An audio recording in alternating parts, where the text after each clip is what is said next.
avant de plonger dans cette histoire incroyable, pensez à vous abonner à la chaîne et à activer la cloche. Ici, chaque récit a quelque chose à dire, et vous ne voudrez pas en manquer un seul.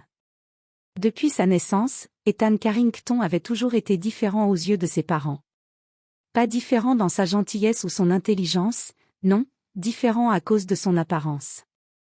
Son teint légèrement plus sombre, ses traits qui ne correspondaient pas à l'image parfaite que ses parents s'étaient imaginée, avaient suffi à éveiller leur dédain. Chaque repas en famille était un rappel cruel, des regards pleins de jugement, des mots à demi-voix qui le humiliaient. « Tu n'es pas comme nous », lui avait dit sa mère une fois, tandis que son père détournait le regard avec un mélange de honte et de colère. Les rires des cousins et les accolades des autres enfants semblaient toujours le laisser de côté, comme s'il n'avait pas sa place dans sa propre maison. À 18 ans, Ethan avait quitté la maison, emportant avec lui une seule chose, une volonté de faire. Il avait juré qu'un jour, ceux qui l'avaient rejeté comprendraient le prix de leur cruauté. Mais il ne cherchait pas simplement la vengeance, il voulait que la peur et l'admiration se mêlent dans leurs yeux lorsqu'ils le reverraient. Ce qu'ils ne savaient pas, c'était que le garçon qu'ils avaient méprisé allait devenir un homme capable de transformer sa douleur en pouvoir, et qu'un jour, la visite qu'ils pensaient anodine deviendrait leur pire cauchemar. 10 ans avaient passé depuis qu'Ethan avait quitté la maison de ses parents. Ces années avaient été tout sauf faciles, mais chacune d'elles l'avait forgé. Là où ses parents ne voyaient qu'un enfant rejeté, le monde extérieur avait vu un jeune homme déterminé, intelligent et ambitieux. À 28 ans, Ethan Carrington n'était plus ce garçon timide aux épaules voûtées, il était devenu un homme imposant, au regard perçant, et à l'allure que l'on ne pouvait ignorer. Il avait fait fortune dans le domaine de la technologie et de l'immobilier. Ses innovations avaient attiré l'attention des plus grandes entreprises, et son nom circulait désormais dans les cercles les plus influents de la ville.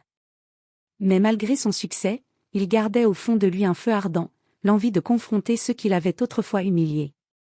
Un soir, alors qu'il parcourait les rues de sa ville natale, Ethan aperçut la maison familiale. Elle semblait plus petite, moins impressionnante qu'il ne s'en souvenait, et pourtant, chaque brique, chaque fenêtre lui rappelait les moqueries et les humiliations qu'il avait subies. Un sourire froid se dessina sur son visage. Il était temps. Il frappa à la porte avec assurance. Sa mère, Mrs. Carrington, vint ouvrir, surprise de voir ce jeune homme élégant et sûr de lui. Son père, M. Carrington, arriva derrière elle, les yeux plissés, un mélange de suspicion et de curiosité sur le visage. « Ethan ? C'est toi ?» murmura sa mère, hésitante. « Oui, c'est moi, » répondit-il, sa voix calme mais glaciale. Ils ne reconnurent pas immédiatement l'homme qu'ils avaient rejeté. La peur commença à s'immiscer dans leur cœur alors qu'ils voyaient son assurance et l'aura de pouvoir qui émanait de lui. Ethan entra sans attendre d'invitation. Il savait que le temps de l'enfant soumis était révolu. « Vous m'avez rejeté à cause de mon apparence, » dit-il lentement, chaque mot frappant comme un coup de marteau. « Mais aujourd'hui, ce n'est plus moi le faible. Aujourd'hui, c'est vous qui allez me regarder, et comprendre ce que vous avez perdu. » Un silence glacial emplit la pièce. Ses parents se regardèrent, incapables de trouver les mots. Pour la première fois depuis des années, ce n'étaient plus eux qui détenaient le pouvoir. Ethan ne laissa pas ses parents souffler un instant. Chaque pas qu'il faisait à l'intérieur de la maison semblait peser des tonnes, et ses gestes précis montraient qu'il contrôlait désormais chaque centimètre de leur espace. « Vous vous souvenez de ce que vous m'avez dit quand j'étais enfant ?» lança-t-il, ses yeux sombres fixant Mrs. Carrington. « Tu n'es pas comme nous. » Vous pensiez que ces mots pouvaient briser mon âme. Eh bien, regardez-moi maintenant. Son père, habituellement autoritaire et sûr de lui, recula instinctivement. Il sentait un malaise qu'il n'avait jamais ressenti auparavant. La peur commençait à s'installer.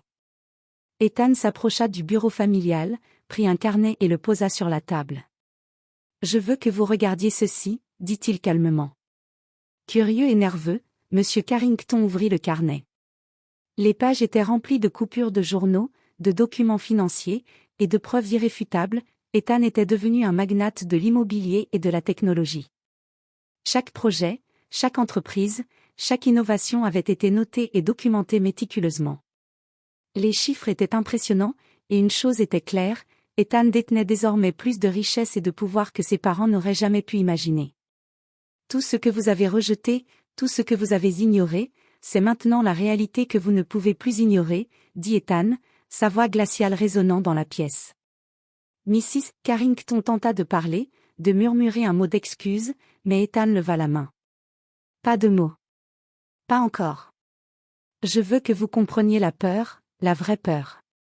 Vous avez toujours cru que j'étais faible, mais maintenant, vous savez que la force peut surgir de la douleur. Il sortit son téléphone et fit défiler quelques messages.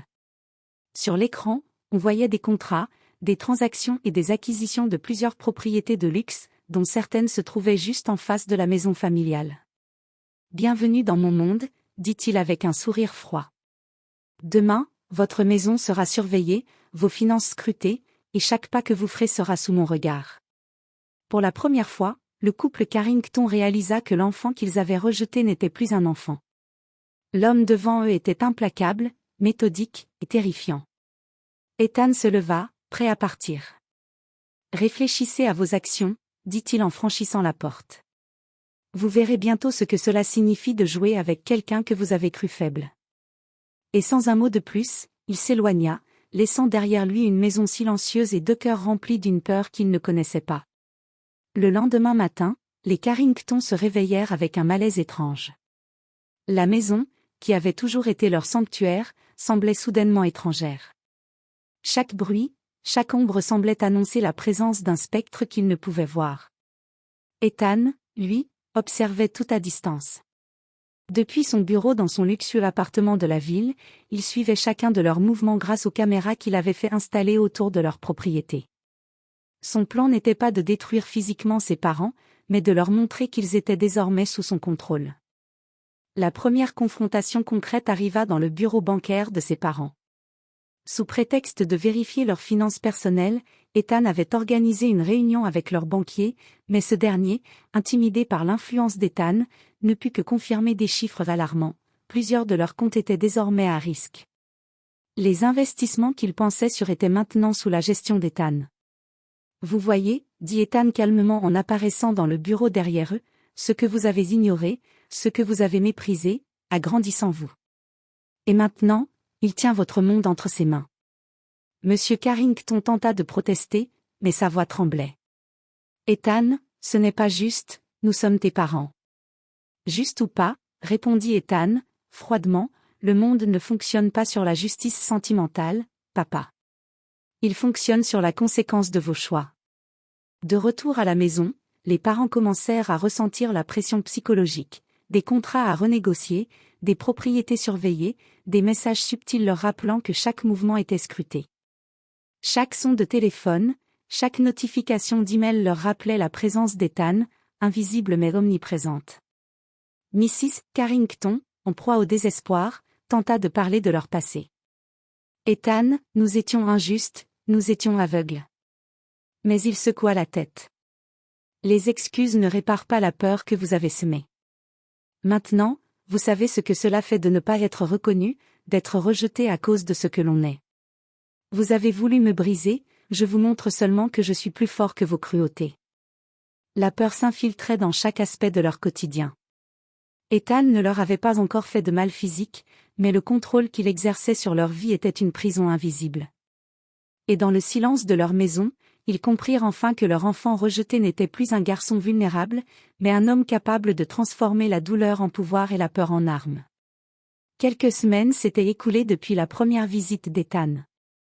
Les Carrington vivaient désormais dans une tension constante. Chaque appel, chaque visite, chaque document officiel semblait être sous le contrôle de leur fils. La peur était devenue leur quotidien. Un soir, Ethan se présenta de nouveau à leur porte, cette fois sans avertissement. Ses parents, déjà nerveux, reculaient instinctivement devant l'homme qu'ils avaient jadis méprisé. Il entra sans frapper, comme s'il appartenait à cette maison depuis toujours. « Ce soir, dit-il calmement, je vais vous montrer ce que signifie vraiment être à ma merci. » Il leur tendit un dossier épais. À l'intérieur se trouvaient tous les contrats, acquisitions et investissements qu'il possédait, et chacun portait la signature d'Ethan comme nouveau propriétaire légal. Leur richesse, leur prestige, leur sécurité, tout était désormais entre les mains de l'enfant qu'ils avaient rejeté. Mrs. Carrington éclata en sanglots. Ethan, tu ne peux pas faire ça. Je peux tout faire, répondit-il d'un ton glacial. Vous m'avez humilié, rejeté, méprisé, et vous m'avez rendu plus fort. Chaque décision que vous avez prise contre moi est maintenant retournée contre vous. Il les fit asseoir dans le salon, les obligeant à regarder les écrans qu'il avait installés partout. Sur chacun d'eux défilaient des preuves irréfutables de leur perte, comptes bancaires gelés, propriétés transférées, contrats annulés, tout était visible, tout était réel.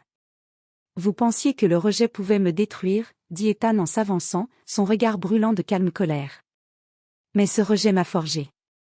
Et maintenant, je vous rends visite, non pas pour détruire votre vie, mais pour que vous ressentiez exactement ce que j'ai ressenti. Monsieur Carrington, blême, murmura. Nous n'avons jamais pensé que, tu deviendrais. Assez parlé, papa. Maintenant, vous savez. Et souvenez-vous, jamais plus vous ne me regarderez comme un enfant faible. Jamais plus.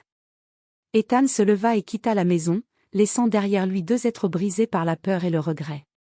La vengeance n'avait pas été un acte violent, mais une démonstration glaciale de pouvoir. Il avait pris tout ce qu'il valorisait, et leur avait montré que le rejet d'un enfant peut se retourner contre ceux qui l'ont causé. Et dans le silence de la maison Carrington, il ne restait qu'une vérité implacable, celui qu'ils avaient cru faible avait triomphé, et ils ne l'oublieraient jamais.